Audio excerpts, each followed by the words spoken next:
You're listening to Indiana Jones and the Comics Crusade on the LONGBOX CRUSADE NETWORK.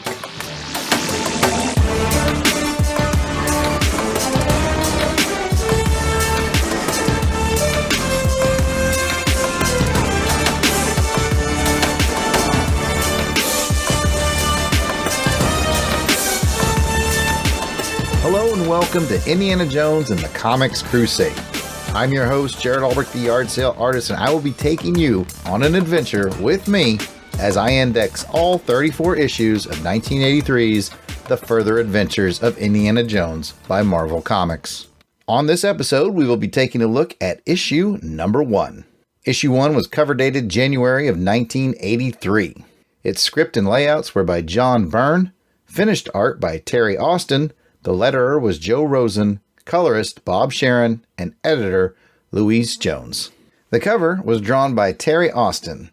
And speaking of the cover, the Marvel Comics group banner is green with black letters, and Indiana Jones stands pistol ready in his green corner box. The title logo is yellow with red highlights, and the main action depicts Indiana Jones front and center cracking his famous whip. In the background we see Edith Dune being taken by mysterious marauders and a tribal chieftain brandishing a blade. And now for a quick story synopsis. In this premiere issue, Charlie Dune, a former student of Dr. Jones, shows up at the college to reveal to Indy that he and his sister have discovered the location of the icons of Ikemenin, solid gold, human-sized statues off the coast of Africa. Unfortunately, his former student is murdered just as he's revealing the secrets of the treasure hunt, so Indiana rushes off to Africa to help protect Edith Dune and solve the mystery of the icons of Ikemenin. Nefarious forces led by the powerful Solomon Black try to initially thwart the adventure, but Black is smarter than that. He wants to use Edith and Indy's knowledge to find the lost civilization and their gold statues. And indeed, Edith and Indy use their wits and discover the lost icons. And that's where things take a turn. Indy accidentally breaks a golden statue, and when human bones fall out, he realizes that this culture has been dipping live humans into molten gold. And he makes this discovery just in time to be knocked unconscious. Indiana Jones wakes up to realize that he and Edith are dangling from a chain and slowly being lowered into the molten golden pit.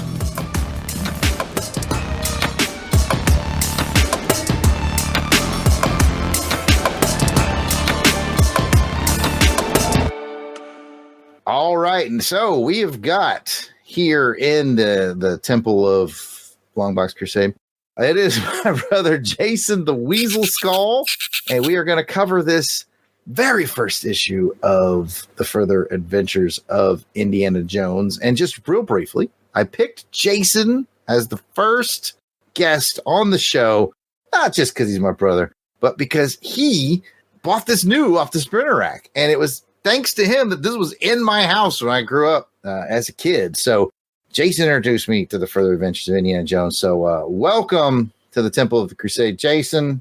Well, it's great to be here. I managed to avoid all the traps to get here into the inner sanctum, and I'm looking forward to talking about some good old Indy action. Well, good. Now, all the listeners have already heard me describe the cover. You have it sitting right in front of you. I do. Cover thoughts. You know, coming out of the gate, so Raiders of the Lost Ark was kind of a big deal for me. That's kind of one of my 10-year-old wheelhouse movies. And when I saw this cover on the spinner rack, had to have it. You know, either mom was going to buy it for me or I was going to steal it, but it was coming home one way or the other. I was going to tuck it under my arm like the idol and just run. But, you know, the cover says it all. You got Indiana Jones in the foreground with the iconic bullwhip. And in the background, you have a damsel in distress. And then you got some exotic and nefarious looking characters. And that just says it all. Like, his adventure's going to pick up where he left off in Raiders of the Lost Ark. We're going to pick it up right here in Indiana Jones #1. You know, nothing in the background that suggests where he is in the world or what he's doing, but you don't need it. You just need Indy, the whip, and some bad guys and a damsel in distress in the background, and you know you're off for a good time. Oh, you're absolutely right. You're absolutely right. We talked about The Further Adventures of Indiana Jones one other time here on the Longbox Crusade Network, and this was years ago. It was on a Longbox Crusade, like the Longbox Crusade, the title flagship show of the network, and it was Delvin's first appearance, by the way, fun fact. And we talked on that show about how, just by looking at it, I had the suspicion that Marvel got the rights to Indiana Jones, but not the likeness rights of Harrison Ford. Because if you look in corner box, in shadow, in the comic, it doesn't look terribly Harrison Fordage. This cover comes about as close as I think they're ever going to get outside of the adaptations. Because they got his likeness rights for the adaptations, which I also have in my fancy hardbound volume that I'm looking at this. But yeah, for the Further Adventures, they didn't. And I just kind of wanted your thought on the way he looked on the cover. Well, as a kid, this really confused me because I remember getting the adaptation to Raiders of the Lost Ark and the adaptation to Temple of Doom when it came out. And especially with Temple of Doom, it's like, this looks exactly like Harrison Ford, like Indiana Jones. Why can't they do this all the time? Right? It's like, this Byrne guy sucks, man.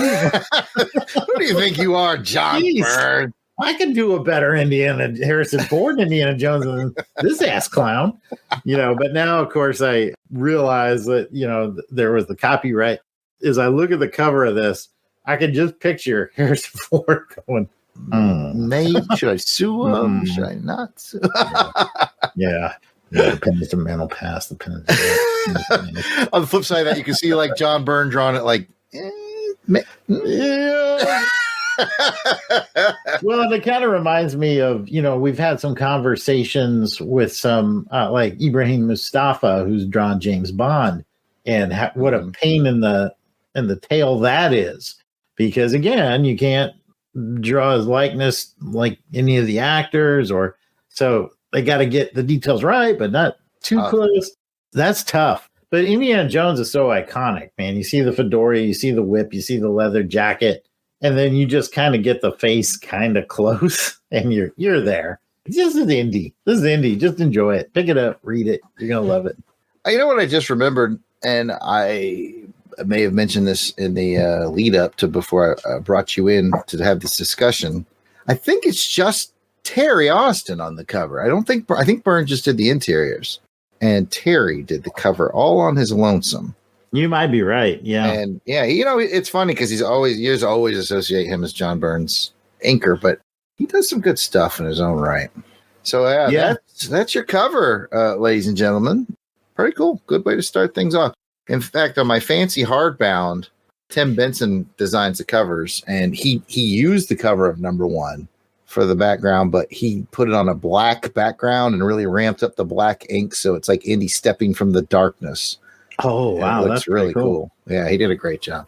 Well, that's the cover out of the way. And if you guys listen to other shows on the network, we're about to talk highs, lows, and what does.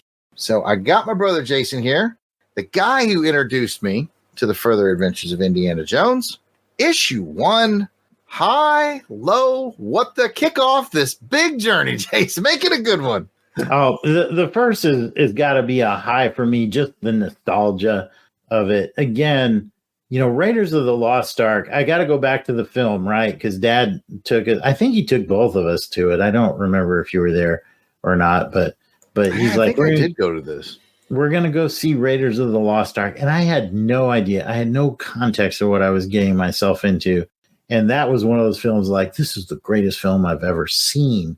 And then to see this on the spinner rack, like I said, this was a must have. And it could have been, a turd wrapped up in a nice package, but this was a good story. This was a gripping story. So a lot of what I said about the cover really applies here. It has all the elements of a great Indiana Jones adventure. You've got Indiana Jones in university. He gets kind of a mystery type assignment. He goes on this adventure. He encounters this young woman who's apparently in danger. They're trying to find this mythical place and these golden statues. Everything flows and feels like an Indiana Jones beat. It's a page turner and it leaves you at a cliffhanger. And that's what you want in Indiana Jones. Absolutely. Couldn't agree more. What a strong story to start out with. And it's important to give the listeners, I think, context. This Further Adventures of Indiana Jones storyline from Marvel starts after Raiders. Like, Temple of Doom hasn't happened yet. Temple of Doom will happen during the run of this comic. But in that way, it is a lot like the Star Wars comic from Marvel that launched with no Empire and no Jedi, which is how you get like Jackson the Green Rabbit, you know, like they don't know, they're guessing. And while there's a lot less guess risk, I think, in the world of Indiana Jones, they're still guessing. And for a guess, this story could be an Indiana Jones movie, or maybe at least a TV episode. It is good. It is really good. Agreed. Yeah. For my round one, high, low, or what the, I'm going to take an easy one. It's John Bernhardt. It's John Bernhardt. Okay. And man, that cat was busy. And you can tell he was busy because Terry did the cover, as we just reminded everybody. And John wrote the story. And if you look at the credit, he did layouts, and he let Terry Austin do the heavy lifting with the finishes. You know, I don't know to what level John Burt considers layouts, if he just kind of did thumbnails or what. But even with just his layouts and letting his longtime and super talented inker Terry carry the rest of the load, it's really solid. It's classic Marvel. They do this to this day. New book, put a hot creator on it, you know, for the first few issues, and then it's a little bit of a bait and switch. I can't remember how long he stays. I want to say it's 4 or something like that. Frank Miller and Jim Lee, and then it's Jim Miller and Frank Lee. Okay. But boy, they came out swinging with this art. And I just want to reference page 1. Indy's in his more professorial gear. He's got his nerd glasses on. He's got his whip. And he's giving this poor girl extra credit by allowing him to use his whip to hit a cigarette out of her mouth, which is ludicrous. Well, what's really ludicrous is like she's trying to bump her grade from an A to an A+. It's not like she's even got to pass this course. I know, but like just the little details I like. I like the polished flooring, and I love the little detail that she's got that one slouch sock.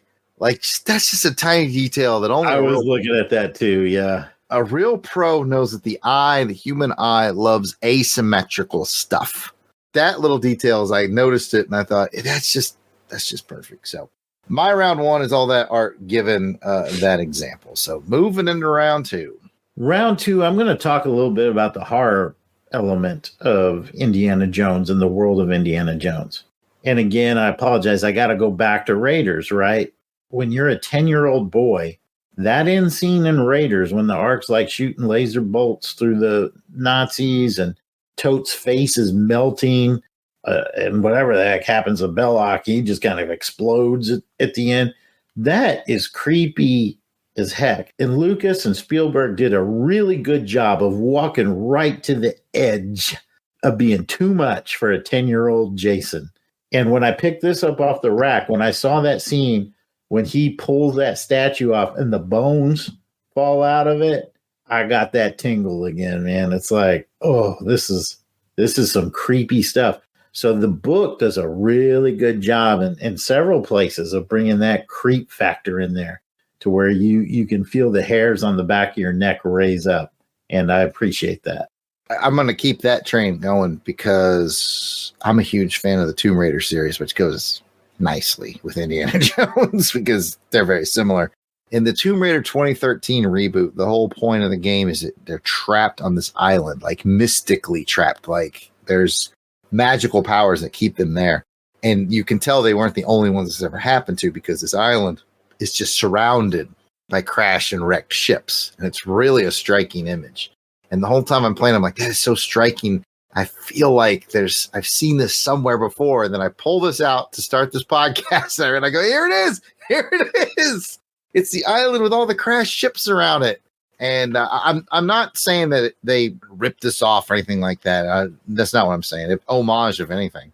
But I just agree with you that everything about it creates that sort of mystical, creepy vibe. Yeah, there's that sense of menace when you see all those ships and you realize, like, wait a minute, I'm on a ship. Wait a second. This could be bad. All right, we've done our standard 2 rounds. I got a funny feeling, though, with a book this sort of important to you and iconic to you, you might have a couple more things to say about it. So I will let you pull a Pat here and bring up a couple more points if you'd like. You kind of touched on it, and you talked about John Byrne and the art in this. I think the script is also really well done. It's hard to capture all the elements of a popcorn movie like Indiana Jones and put it to panels. Yet he does a good job of the pacing, and he does a good job of putting action elements. Well, I guess that's what pacing is, putting action elements and then clues and mysteries and leaving you at the cliffhanger. I just remember as kids, you and I would make up Indiana Jones stories, when we went to bed at night because we just loved Indy so much. And it's hard to do. I mean, it's hard for me to do right now. If you asked me to tell a good Indiana Jones story, and you mentioned it, we know how busy he is at this point in time, and yet he's turning out such a well-crafted tale. You could tell that there's a bit of love here. I wouldn't be surprised if, during some meeting, some board meeting, somebody says, hey, guess what? We got the rights to Indiana Jones. And John's like, I'll do it. Well, yeah. John, you're doing all this. I'll do it. But you're doing Spider-Man, and, I'll do it. I got it. It's me. I would not be a bit surprised. I just can feel the love that went into this book.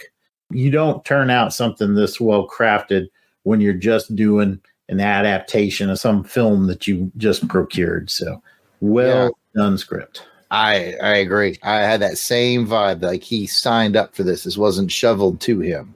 I wouldn't be surprised at all.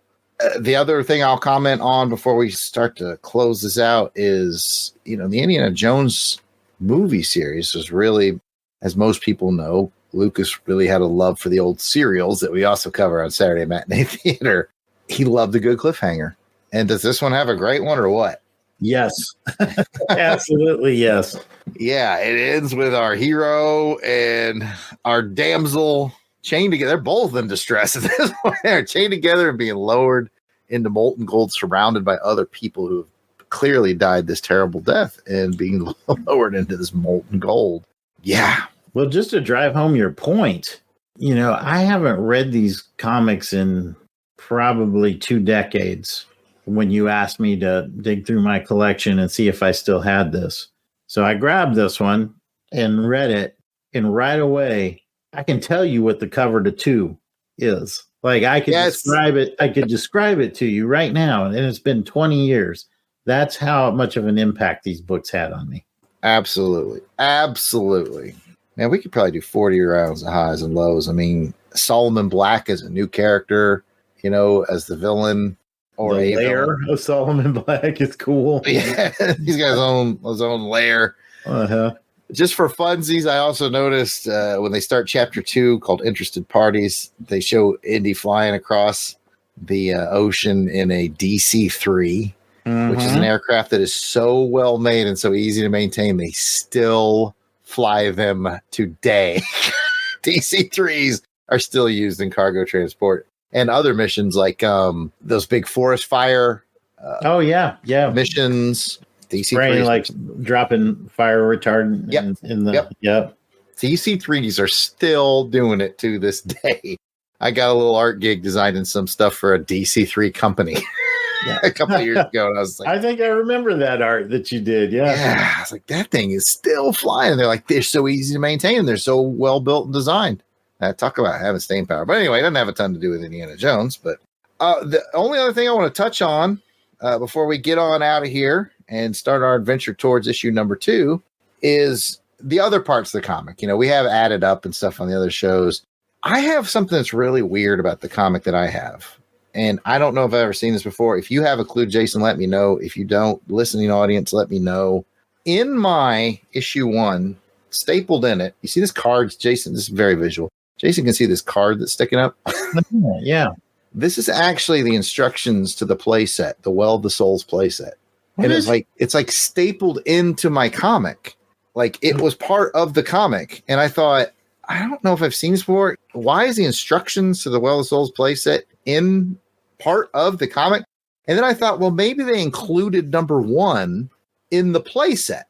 That would make the most sense. That would make sense. Yeah. Now you've got the instructions in the comic. I went on YouTube and I watched a couple of people open up old Well of the Souls play sets, and none of them had a comic in it. So I'm quite vexed. Jason, sounds like you've never seen this before. I have not. That's first I've seen. I do not have that in my comic. I turn it over to the listening audience. Why is the instructions for the Well of Souls playset literally part of the comic? Like it's bound in there and stapled in. So this has got to be some either super weird fluke, or maybe at some point they put them in with the playset. I don't know. When I first got it, I thought, oh, this is like an order form to where you can order. This is an advertisement. You can order. Yeah. But it's just straight up the instructions. That much I did learn. So anyway, I just want to toss that oddity out there. That is weird. Yeah, it's a bit odd. And Jason, you're a little on the spot here, but we've got the book in front of us. We might as well pick an ad. Oh, it's easy. Are you going with that LA Dodgers Cracker Jack ad? Absolutely. I want my free poncho, my LA Dodgers poncho from Cracker Jack.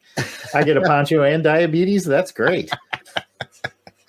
I love it. And I'm going to have to go. I think it's about mid-book. They have like a 2-page spread ad for the Spider-Man video game on the Atari 2600. I saw that too. Yeah, I kind of knew you were going to go that route. Oh, man. It's not the world's greatest game, but the ad exceeds the value of the game, I think.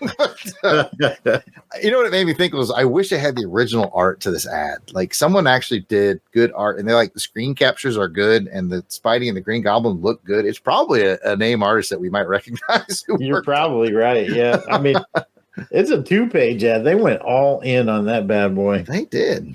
I'll blow this town to smithereens. Time bomb.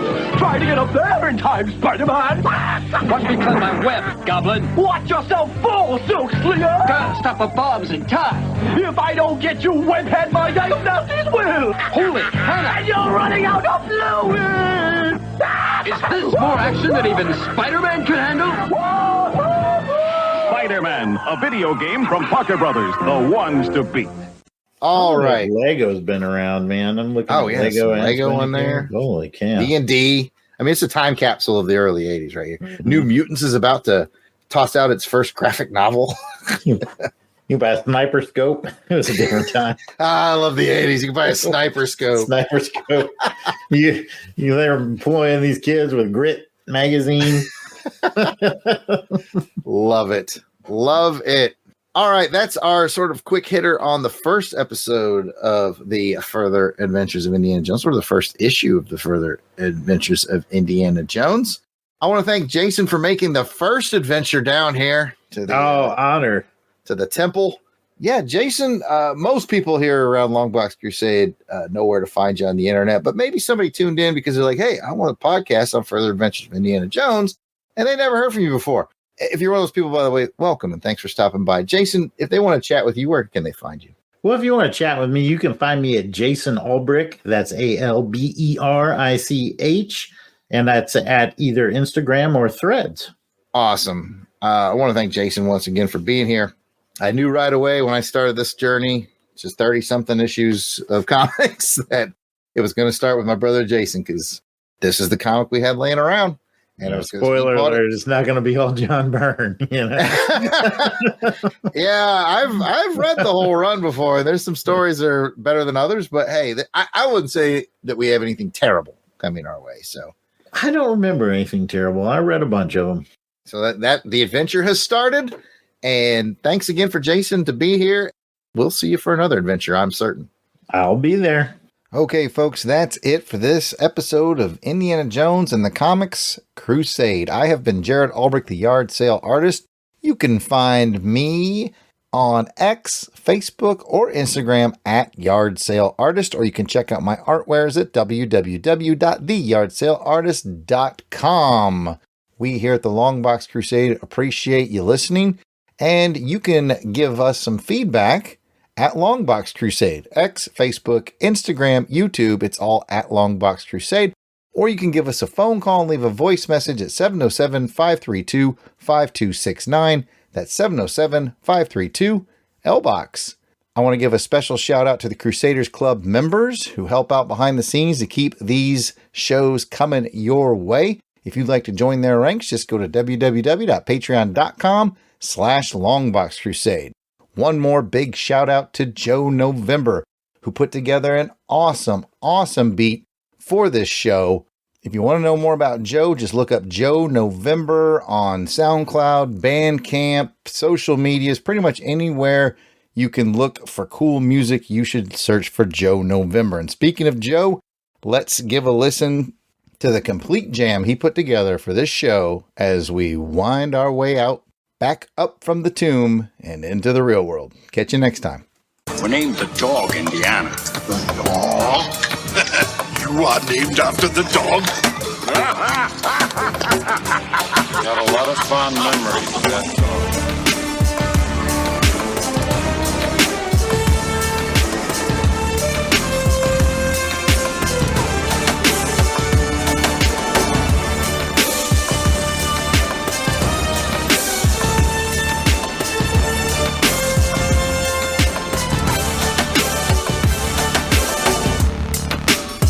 What did you find, Junior?